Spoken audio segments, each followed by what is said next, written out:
Welcome to the Point. Budget negotiations are underway in Lansing, and this week we talk with two appropriators who will have a role in shaping that budget. We start with Republican Bradley Slagh from Zeeland. Our conversation happened just prior to a vote in the House to pause the state's road use tax. Representative, we're going to start this conversation with a little bit of speculation. By the time this airs, in total, we'll know the answer. I said when you sat down, I presume that you in the House will follow what we think will be the lead of the Senate in voting to approve a bill that would suspend the state's part of the gas tax, I think through October, if I'm not mistaken. And your answer was presumably. So as we talk about it, we're not sure it's going to happen. That is kind of the trajectory that we think is going to happen. Let's assume for a moment that it does come before the House. Are you in favor of such a move? And if so, why? Yeah, I think, and interestingly, some of that springboards directly off of a back desk person who helps me with policy stuff. And I brainstormed the idea of doing a gas tax, backfilling whatever we lost out of that with some of the funds that we've been given by the federal government. And we thought we could easily do that. And you could either do it for maybe even a year if you wanted to, depending on what you were willing to put into it. And so we had kicked that around, and I brought that bill to the leadership probably 6 weeks ago or so. And they said, well, maybe not right now, but obviously the time has come and we're going to try and springboard off of that. So yes, I think that it makes some great sense for us to try and move forward with something like that.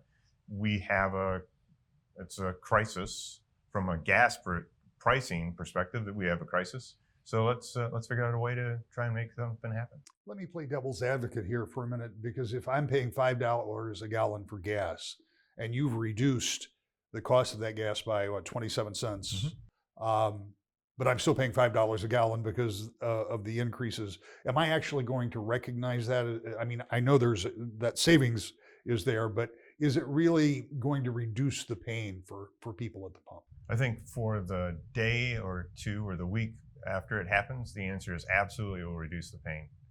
And as soon as you get past that, the pain will come back and you won't feel it again until the numbers change again, right? So if we do it for 6 months, as an example, 6 months from now, when that ratchets back up again, we're going to see people say, oh, what happened? How come?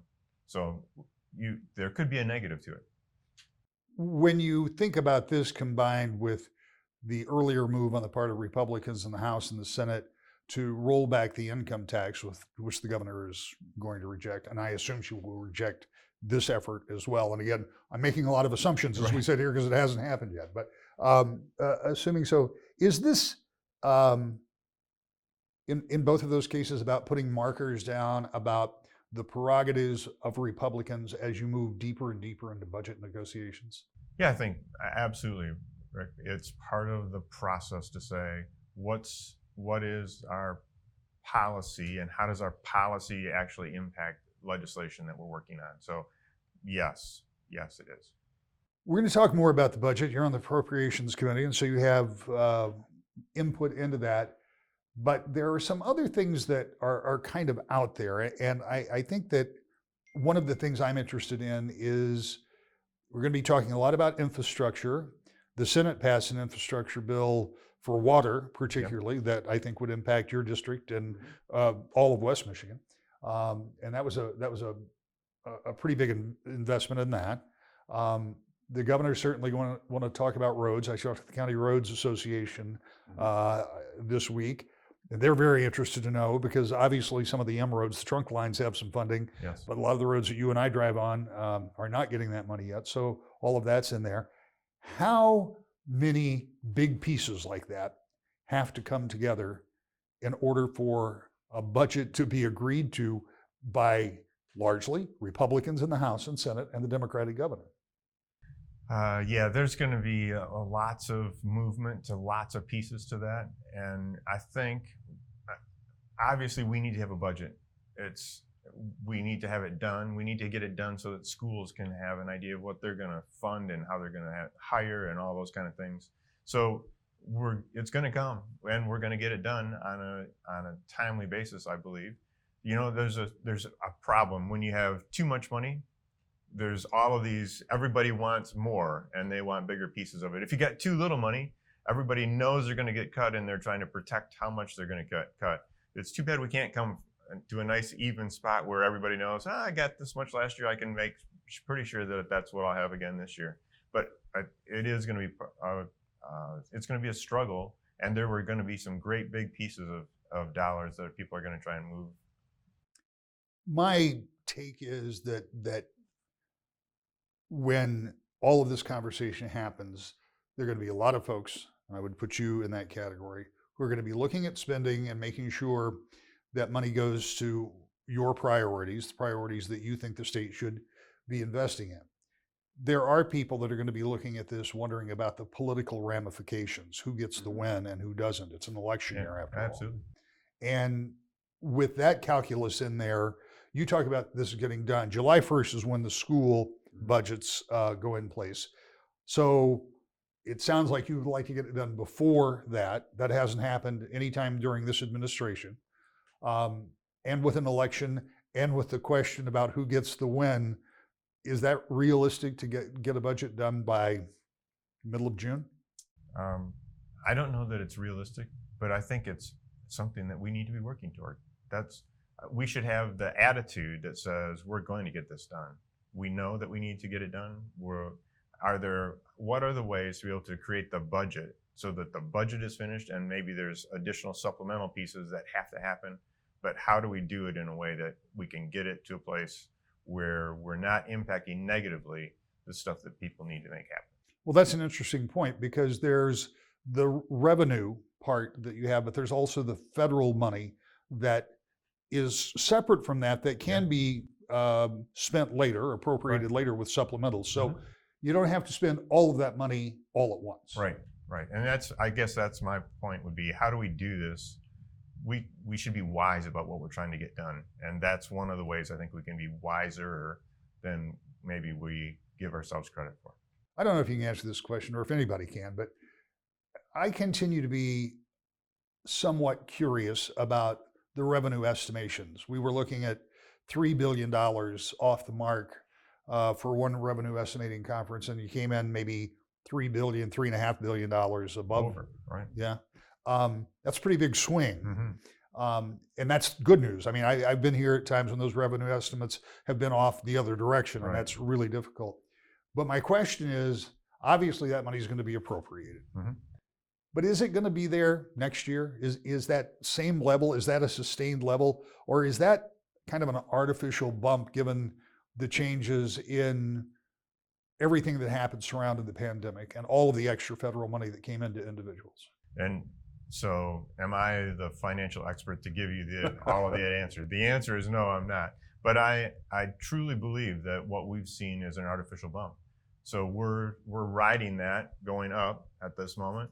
And part of it is we're seeing more in sales tax revenue and some other revenue sources than we just truly ever expected. We just didn't anticipate that the federal spend was going to drive additional revenue through the sales tax side. That just wasn't a thing that was really being anticipated.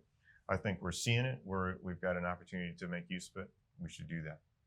I'm going to shift gears a little bit. We can do budget for the next half hour, but one of the things that you have been working on, and a bill that's headed to the governor right now, is really pertinent, because there are, by my estimate, maybe as many as a dozen initiative petitions that are being circulated right now. Now, let me stipulate they are not all going to make it onto the ballot. But, I mean, there's a good chance that you might get 3 or 4 or 5, which is a lot. Or if you 8. get those. Yeah, it could happen. Wow. Yeah.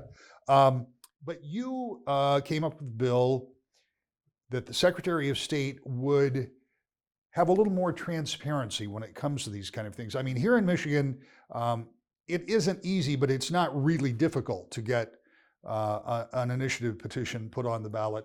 So you want to do something to kind of make it a little more transparent. What is that? Yeah, so the thought process was, we've seen it take maybe longer than we would like to actually accomplish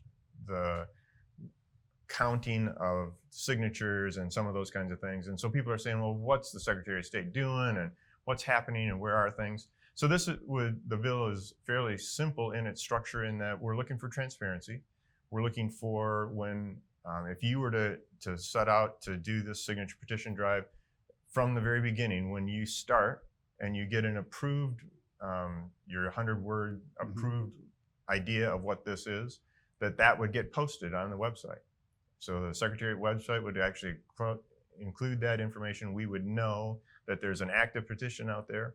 And then roughly every 30 days, there's just really on an ongoing basis, there would be an update to that to say, here's what the current status is, whether that's they've turned in the number of signatures, whether they're still waiting for signatures, that kind of thing. And it would allow people to see better where those petitions are. And would it have is there like a culmination at the end that it verifies the signatures? Or yeah, so you just that's one more step. And the Secretary of State can do it as often or as little as they want to, but at least within every 30 days, there just has to be an update to say, here's the status of the petition.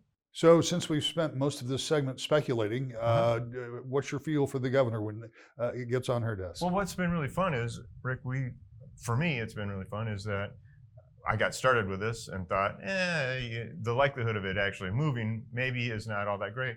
The Secretary of State is actually on board with this.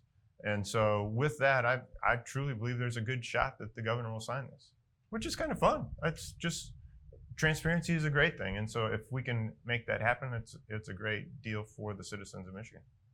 That vote in the House to pause some of the taxes you pay at the pump would have to be agreed to by the Senate before it goes to the governor. I spoke with the governor about the tax, and she said she's willing to work with the legislature on some type of relief, but did not sound enthused about pausing that tax. When we come back, transparency and spending priorities from a Democratic appropriator. That's next. To the Point.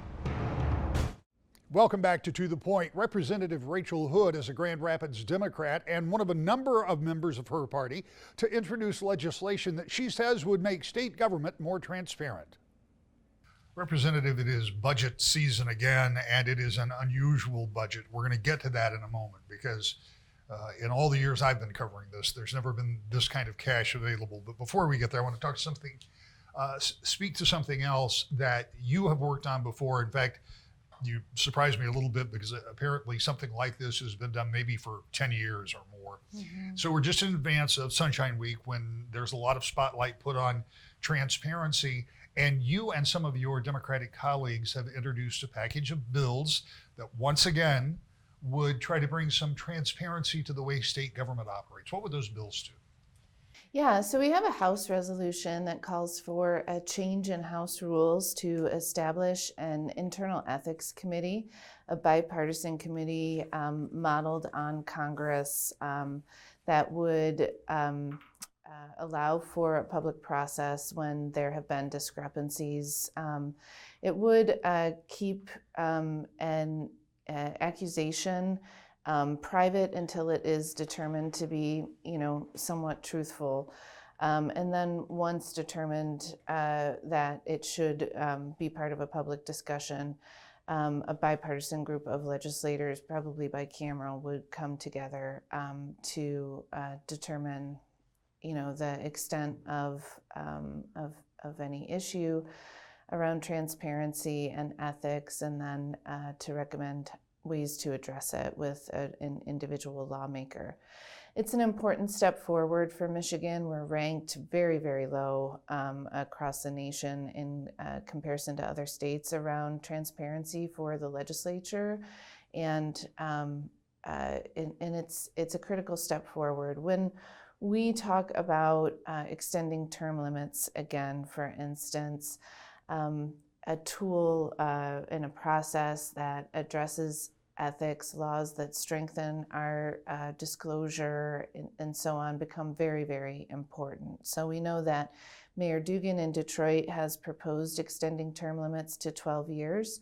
And I think that that's a great idea to help stabilize the legislature, make sure that decisions are being made by people elected by voters and not by lobbyists or special interest groups. maintaining our integrity as a legislature, building institutional knowledge, and being able to pass it forward. All of this is really critical for Michigan's success. We've seen that with such short and aggressive term limits, the most aggressive in the nation, we have begun to fail, and we see the impacts. But if we are to move forward with changes to term limits, and I support that, we also need to move forward with these efforts to strengthen our ethics practices. And I think you're referring to an initiative petition, perhaps, that is the one that was introduced. And what it says is, and it's interesting from this standpoint, because if you want to talk about stability, this would really have an impact in the House. Yes. Because you could be elected and serve for 12 years. You could do it in split the chambers, or chamber. you could do it all in one chamber. So that means that the Speaker of the House, instead of being only in office for 2 years like we had a few years back, the Speaker of the House could have 3 or 4 terms under their belt before they became Speaker. The Appropriations Chair could have 3 or 4 terms. And that same initiative petition says that you would be subject to essentially the same financial disclosure laws that are currently used for members of Congress and elsewise. So that's kind of the goal that you guys are looking for, or something like that. Together, this ethics package and extended term limits help us to advance the legislature in 2 ways. One is in meeting our peer states and strengthening our ethics laws, disclosure and transparency in the legislature, and then also with the extension of term limits, allowing people to learn how to do their jobs and build the relationships that are necessary to navigate Lansing and get work done. We have big systems changes ahead of us, and these we'll transition to the budget in a moment, but we have a once-in-a-generation opportunity where we actually have funding available to invest in those changes now, in those one-time investments that will help us to smooth out practices and improve services for the people of Michigan. And so I think these 2 issues go together hand in hand. Before we move away from the ethics part of it, I try to clarify. There are certain behaviors that would be covered by state law. Obviously, that's separate and apart. This kind of is that middle gap in there where whatever the allegations are, maybe don't rise to the level of being something that is criminally negligent or criminally actionable, but this is kind of holding members to a higher standard. It is. It's about, for instance, I'm a business owner. The public should understand what business I own, what industry I'm looking at, and they should understand if I am working specifically for that industry to advance it in ways that benefit myself.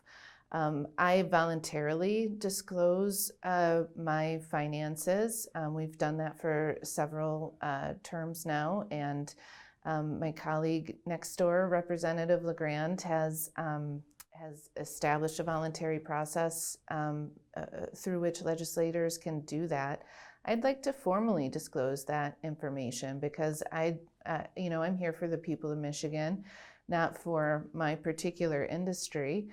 And I'm happy for people to understand those connections and to hold me accountable should I make a decision that isn't appropriate, right? I need to be held to a different standard. It may be in regard to, well, I think I'll leave it there. You can cut the rest out. I don't want to go into examples that. There are big things that have to be done in the state, and some of them have to be done pretty quickly because you have a budget that needs to be put together. As an appropriator, you have a lot of responsibility in that matter. And the reality is that there is a looming election, and the closer we get to that election, the tougher it is. My words, not yours. I believe the tougher it is to start getting things done in a cooperative fashion. That's kind of the nature of politics. So in that short term, as you pointed out, it's one of those rare occasions in the state of Michigan where there is more money than was expected, and not just a little bit more, Right. a lot more money. Yeah, and But- not just the federal funds that are Right. coming with the American Rescue Plan, but also in our general fund. Yeah, and the state revenues. So Yeah. it's a big opportunity. It's also a big responsibility because you may just get, for some of this money, it will for sure be one-time money.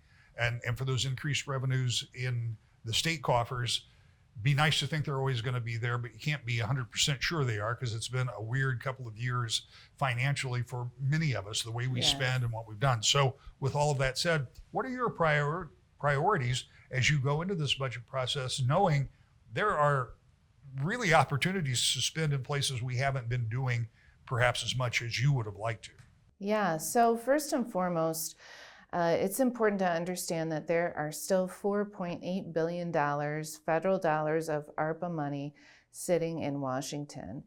And when we fail to use those dollars effective and efficiently and deliver them to communities because of the makeup of the legislature right now and GOP leadership, we've been stalling on spending those dollars. That it has potential to kick us later down the road when we are competing for federal funds. Federal funds are going to go to states that are using these dollars as they have been directed to do so as part of the recovery. States that are lagging in spending these dollars are not going to be as competitive. So we just had the Gerald R. Ford Airport here yesterday. They're looking at a $400 million investment in expanding services and updating some critical infrastructure at the airport to support our travel needs in Grand Rapids. There is federal funding available for that, but we have to be in line and show that we're competitive to be able to capture those dollars and bring them back to Grand Rapids. These are those types of opportunities that we're starting to lose because we haven't spent our federal dollars yet. Those are also dollars that were intended to help families recover, and they were intended to help our schools recover. They were intended to help small businesses recover and advance forward. And that lag has had a negative impact. So that's some important context in regard to the prioritized investments that we need to make. Michigan, despite having made one, and we're on the brink of a second historic investment in increasing our per pupil spending in our schools, despite that, we are still below the national average in per pupil spending. So we need to continue to make stepwise approaches to advance investments in our K-12 schools. We need to continue advancements and investments in childcare for our youngest little tykes there. Our 0 to 5 population needs investments in both childcare and in early childhood and early learning. With that, we will get Michigan back on track. And, I graduated in 1994 from Kimball High School in Royal Oak, Michigan. Since that time, we were top 10 in the nation in schools when I finished my public education. We're now in the bottom 20%. We need to get back up to that top 10 standard. Michigan deserves it, and we can do it with these general fund dollars. We're back next to the point. The state's budget has to be done by the end of September. Lawmakers are hopeful it can be done much sooner, something we'll be watching every week right here to the point.